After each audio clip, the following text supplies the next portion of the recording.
Hello students, welcome to कुकोल। कुकोल पे आप सभी लोगों का बहुत बहुत स्वागत है।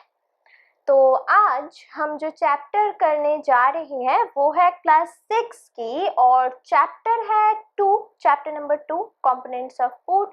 और उसकी जो एक्सरसाइज है वो हम आज करने जा रहे हैं। एनसीईआरटी बुक्स की एक्सरसाइज बहुत इजी है। अब सभी लोग सभी लोगों को बहुत इजी लगेगा। तो फिर भी मैं एक बार एक्सरसाइज सॉल्व कर देती हूँ, आप भी हमारे साथ बताना। तो पहले क्वेश्चन है, name the major nutrients in our food, यानी हमारी जो फूड के अंदर जो मेजर न्यूट्रिएंट्स है वो क्या क्या है। बहुत इजी है। वो क्या क्या है? कार्बोहाइड्रेट्स,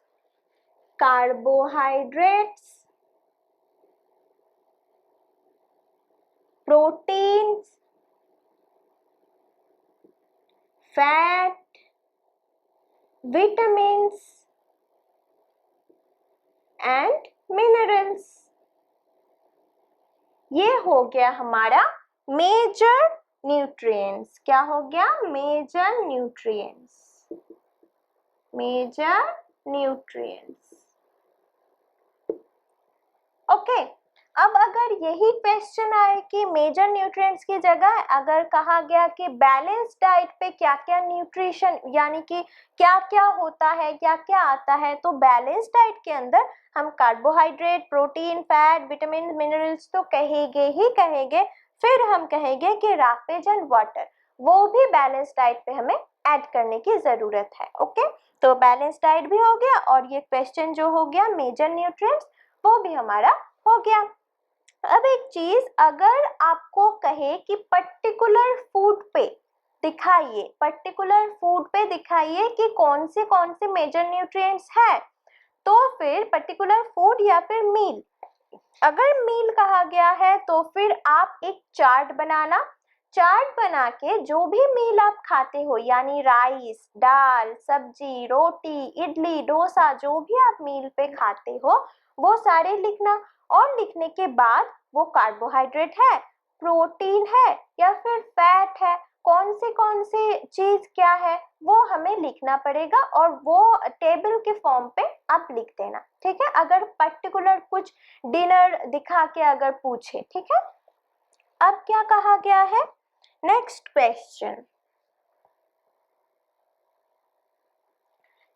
क्वेश्चन में नेम द फॉलोइंग, यानी जो हमें सेंटेंस दिया गया है उसके हमें नाम लिखना है। क्या लिखना है? नाम। The nutrients which mainly give energy to our body. The nutrients which mainly give energy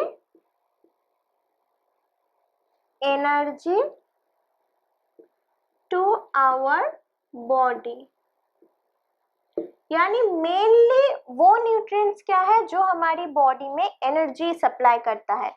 energy supplying जो न्यूट्रिएंट्स है वो तो है कार्बोहाइड्रेट एंड फैट। अब मेनली कहा गया है यानी हम कौन सी चीज ज्यादा कंज्यूम करते हैं, यानी जो हमारी मेन इंग्रेडिएंट है जो कि है राइस, रोटी या फिर इस जो कैटेगरीज के फूड, तो मेनली हम जब खाते हैं तो वो खाते हैं, यानी इसके आंसर हो जाएगी कार्बोहाइड्रेट। ओके, नोट करते चलना। ओके, फिर क्या कहा गया है? ये हो गया आपका ए। अब बी पे क्या कहा गया है? The nutrients that are needed for growth and maintenance of our body. Growth and maintenance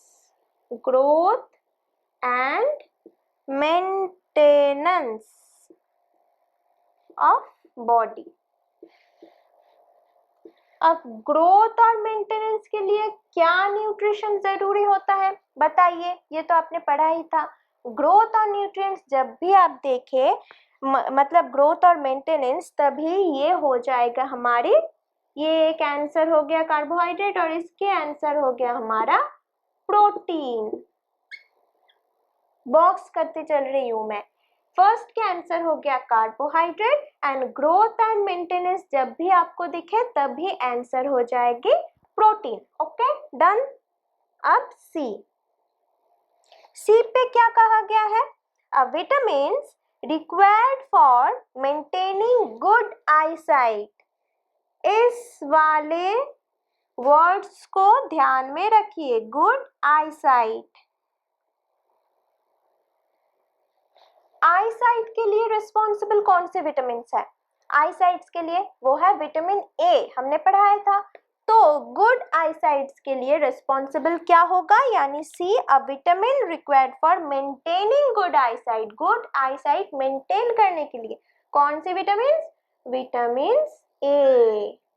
vitamin A. ओ बॉक्स करते चलो, एक ही जैसा होगा। हाँ, विटामिन ए। ओके, तो गुड आईसाइट्स के लिए जो रिस्पॉन्सिबल है जो विटामिन, वो है विटामिन ए। ये विटामिन है। ओके, सिर्फ ए मत लिखना, लिखना vitamin A, vitamin A. Okay, ये हो गया आपका आंसर। अब नेक्स्ट कहा गया है मिनरल्स। याद रखना, मिनरल्स कहा गया है that is required for keeping our bones healthy. अब आप एक चीज देखिए, बोन्स हेल्दी, बोन्स,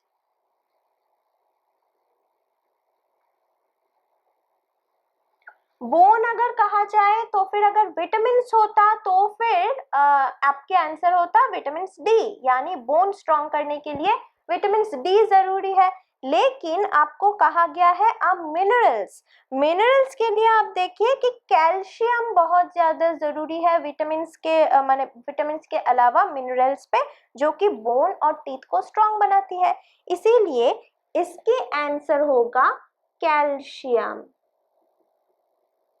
क्यों? क्योंकि क्वेश्चन की डिमांड है, क्वेश्चन में कहा गया है मिनरल्स। ओके, क्वेश्चन में कहा गया है मिनरल्स। अगर क्वेश्चन में कहा जाता विटामिन तो हम लिखते विटामिन डी। Okay done. तो नंबर 2 की क्वेश्चन की आंसर है ये, इसे आप देख लीजिए, एक बार नोट कर लीजिए।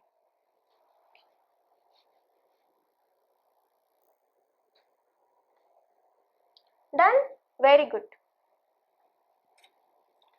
अब क्या कहा है? नेक्स्ट क्वेश्चन में कहा है कि फूड के नाम लिखना पड़ेगा हमें। तो क्या कहा गया है? Question number 3, name two foods each rich in, मतलब आपको ए बी सी डी करके दिया गया है, फैट, स्टार्च या फिर प्रोटीन, वो दिया गया है। अब आपको लिखना है 2 फूड आइटम्स की नेम जिसमें कि ये हमें मिलता है। ओके देखते हैं चलो।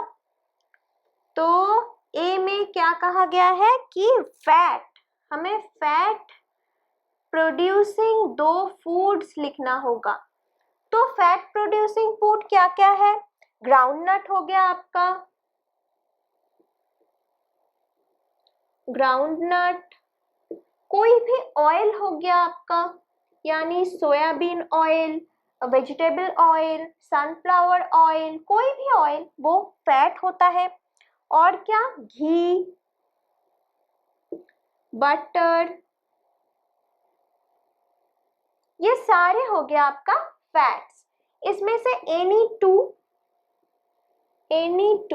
कोई भी 2 आप लिख लेना, ये सारी फैट की सोर्स है। यानी आपको कहा गया है कि 2 फूड आइटम्स के नाम बताओ जिसमें कि हमें फैट देखने को मिलेगा, यानी कि हमें फैट मिलेगा। और फैट की आइडेंटिफाई हम कैसे करते हैं? यानी इस जो आइटम्स है, यानी ये जो फूड है वो हम पेपर पे लेंगे और पेपर के लेने के बाद अगर ऑयली पैच दिख जाए, यानी इस खाने पे तो ऑयली पैच दिखता है, यानी ये है source of fat. Okay, then क्या कहा है? B, starch.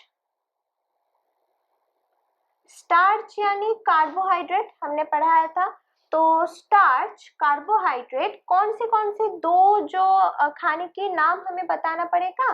तो दो है, एक हो गया आपका राइस, दूसरा हो गया आपका पोटैटो, लिख सकते हो पोटैटो। तो स्टार्च को आपको हो गया राइस, पोटैटो एटसेट्रा, और भी बहुत सारी चीज है उसमें भी हमें मिलता है, पर हमने दो लिखा, राइस एंड पोटैटोज। फिर क्या कहा गया है, number C dietary fibres.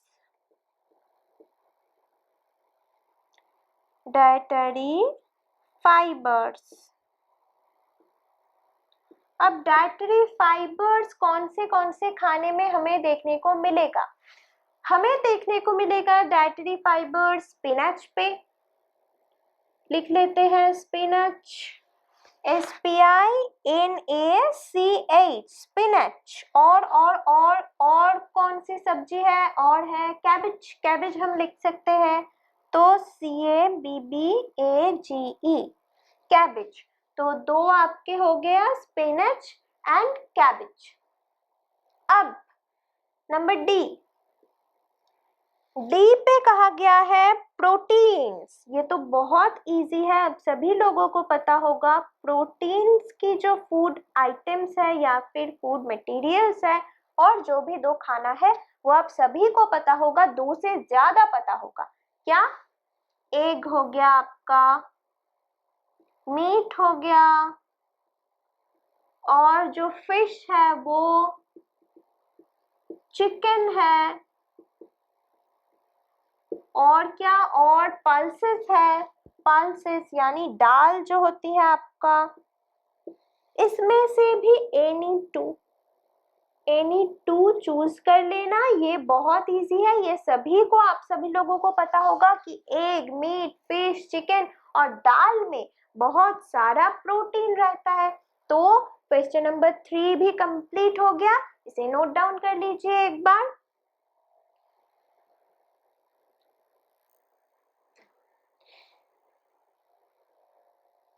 Done. चलिए अब बढ़ते हैं नेक्स्ट क्वेश्चन की ओर, जो हमें करना पड़ेगा true and false. Question number 4 की ए की स्टेटमेंट क्या है। ए की स्टेटमेंट है, by eating rice alone we can fulfil nutritional requirements of our body. यानी हम अगर सिर्फ राइस ही खाए तो फिर हमारी बॉडी के जो मतलब न्यूट्रिशनल रिक्वायरमेंट होगा, यानी बॉडी को जो चाहिए होगा न्यूट्रिशन, वो सारी की सारे मिल जाएगा।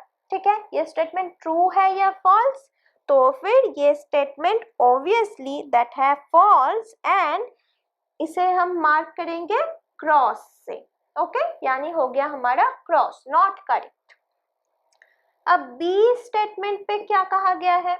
बी स्टेटमेंट पे कहा है, deficiency disease can be prevented by eating a balanced diet. यानी डेफिशिएंसी डिजीज जो है, यानी कोई भी जो न्यूट्रिशन अगर डेफिशिएंट हो जाए तो उसकी वजह से जो डिजीज होता है उसे हम प्रिवेंट कर सकते हैं बैलेंस्ड डाइट के द्वारा। तो ये स्टेटमेंट ट्रू है या फॉल्स है। ये स्टेटमेंट ट्रू है, क्योंकि बैलेंस्ड डाइट खा के ही हम डेफिशिएंसी डिजीज को दूर कर सकते हैं। अब नंबर सी की स्टेटमेंट है, balanced diet for the body should contain a variety of food item. यानी जो बैलेंस्ड डाइट है, is a balanced diet for the body should contain a variety of food item। यानी balanced diet जो है वो variety of food item से बनती है। तो ये स्टेटमेंट ट्रू होगा या फॉल्स। तो ये स्टेटमेंट हो गया हमारा ट्रू, यानी करेक्ट। अब डी पे जो स्टेटमेंट कहा गया है वो है, meat alone is sufficient to provide all nutrients to the body. यानी कि क्वेश्चन नंबर ए की तरह ही कि राइस, उस क्वेश्चन पे कहा गया था कि राइस अलोन, और इस क्वेश्चन में कहा गया है कि meat alone is sufficient to provide all nutrition to our body. यानी मीट अकेला ही काफी है हमारी बॉडी के सारे न्यूट्रिशन के लिए। क्या वो करेक्ट है? बिल्कुल नहीं। तो ये तो करेक्ट स्टेटमेंट्स नहीं है। करेक्ट यहाँ पे कहा गया है कि tick the statement that are correct, तो हमने टिक किया और जो भी रॉन्ग था उसे हमने क्रॉस कर दिया। तो ये आप लोग नोट कर लीजिए।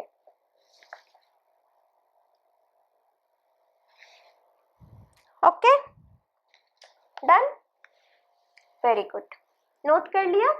ओके, चलो नेक्स्ट क्वेश्चन पे जाते हैं। नेक्स्ट क्वेश्चन पे क्या कहा गया है, यानी नंबर 5। नंबर 5 पे क्या कहा गया है? नंबर 5 पे है फिल इन द ब्लैंक्स। हमें गैप फिल करना है वर्ड से। Dash is caused by, dash is caused by क्या? Deficiency of vitamin D, deficiency of vitamin D. यानी विटामिन डी की डेफिशिएंसी की वजह से क्या होता है, क्या है उसकी रिजल्ट, विटामिन डी डेफिशिएंसी की रिजल्ट। तो आप सभी लोगों को पता होगा विटामिन डी की जो डेफिशिएंसी है उसके वजह से जो डिजीज होती है उसकी नाम है रिकेट्स, RICKETS, रिकेट्स। थोड़ी बड़े करके लिखती हूँ, RICKETS, rickets. Okay, done. Next question, deficiency of, deficiency of dash cause a disease,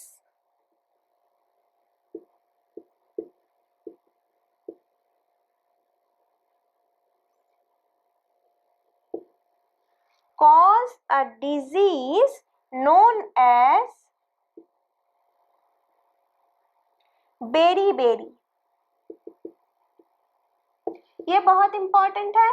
तो फिर बताइए कि किसकी वजह से और किसकी डेफिशिएंसी की वजह से बेरी-बेरी जो डिजीज है वो होता है। तो हम सभी को पता है कि बेरी-बेरी डिजीज होता है विटामिन B1 की वजह से, यानी विटामिन B1 की डेफिशिएंसी की वजह से। ये मैंने विटामिन लिखा है, यानी डेफिशिएंसी ऑफ, आप जब लिखोगे तो पूरे स्पेल करके लिखना कि deficiency of vitamins B1 causes a disease known as beriberi.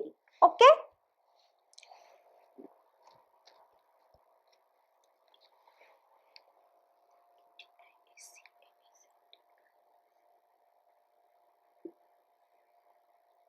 अब C, balanced diet for the body,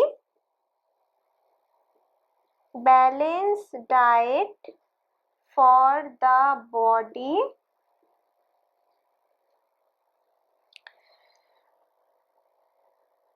नहीं, सॉरी, इसकी क्वेश्चन कुछ अलग थी। विटामिन सी मतलब 5 की सी है deficiency of vitamin C, deficiency of vitamin C causes a disease, causes a disease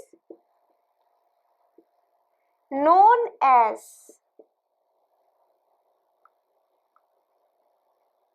मतलब विटामिन सी के डेफिशिएंसी के वजह से जो डिजीज होता है उसकी नाम क्या है? तो उसकी नाम है scurvy, scurvy. Okay, then next है आपकी नाइट ब्लाइंडनेस। बहुत ही इंपॉर्टेंट क्वेश्चन है। Night blindness is caused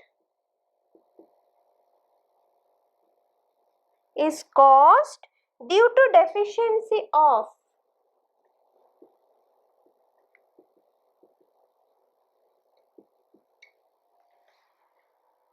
dash in our food, dash in our food। तो नाइट ब्लाइंडनेस किसकी डेफिशिएंसी की वजह से होता है? नाइट ब्लाइंडनेस होता है विटामिन ए की डेफिशिएंसी की वजह से, विटामिन ए की। तो फिर एक बार आंसर देख लेते हैं नंबर 5 की, जो फिर इन द ब्लैंक्स है, उसके आंसर है ए है rickets is caused by deficiency of vitamin D. Number B, deficiency of vitamin B1 causes a disease known as beriberi. Number C, deficiency of vitamin C causes a disease known as scurvy. Okay, scurvy. Night blindness, number D, night blindness is caused due to deficiency of vitamin A in our food. Okay, done. तो इसे एक बार आप note कर लीजिए।